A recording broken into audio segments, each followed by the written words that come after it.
मला तुमची भक्ती ही चोरून करावी लागते आहे। माझ्या पतीला तुमची केलेली भक्ती मान्य नाही। यातून काहीतरी मार्ग काढा देवा।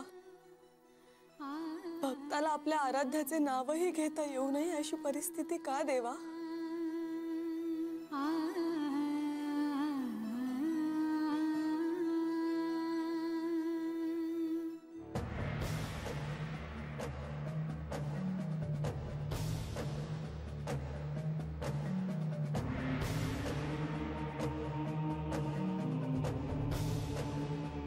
थांबा।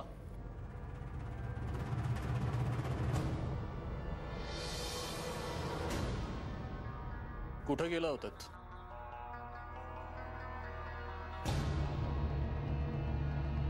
मी तुम्हाला विचारतो आहे, कुठे गेला होतात? राजवाड्याच्या बाहेर पिंपळाचं वृक्ष आहे, तेथे गेले होते। इतका भव्य राजवाडा असताना, अनेक कक्ष असताना तुम्ही बाहेर का गेला होता? त्या वृक्षाखाली हळदीचे शिवलिंग प्रकट झाले आहे।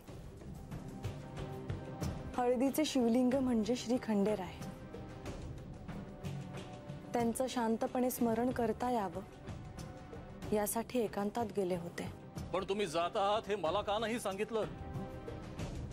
मी तुमच्या सोबत सेवक पाठवले असते किंवा मी प्रत्यक्ष आलो असतो।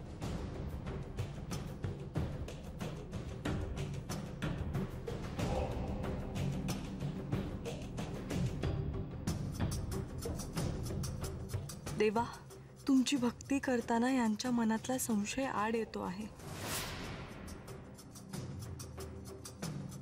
मी काय करू?